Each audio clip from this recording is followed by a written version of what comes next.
અરવલ્લી જિલ્લામાં ભારે પવન સાથે માવઠું। મોડાસાના ગ્રામ્ય પંથકમાં કમોસમી વરસાદ। ટીટોઈ, દધાલિયા સહિત વિસ્તારમાં વરસાદ। બાયડમાં માવઠું, મિની વાવાઝોડાથી વૃક્ષો પણ ધરાશાયી।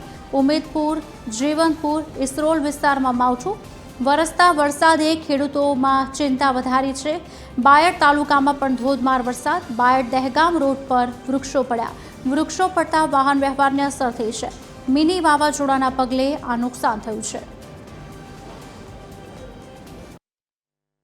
હવામાન વિભાગે જે રીતે વરસાદની આગાહી કરી હતી તેને લઈને આજે બપોર બાદ એકાએક વાતાવરણમાં પલટો આવ્યો હતો અને અરવલ્લી જિલ્લામાં ધોધમાર વરસાદ તૂટી પડ્યો હતો। વાત કરવામાં આવે તો મોડાસા પંથકના જે ગ્રામ્ય વિસ્તારો છે, જીવણપુર, ઉમેદપુર, ટીંટીસર સહિતના જે વિસ્તારો છે તે વિસ્તારોમાં ધોધમાર વરસાદ તૂટી પડ્યો હતો। સહિતના બાયડ સહિતના જે વિસ્તારો છે તે વિસ્તારોમાં ભારે વરસાદ તૂટી પડવાના કારણે આ જે જનજીવન છે તે અસ્તવ્યસ્ત બન્યું છે। લોકો છે તે લોકો ક્યાંક ને ક્યાંક ગરમીથી રાહત અનુભવી રહ્યા છે, પરંતુ ખેડૂતો છે તે ખેડૂતો કમોસમી વરસાદને લઈને ચિંતાતુર બન્યા છે।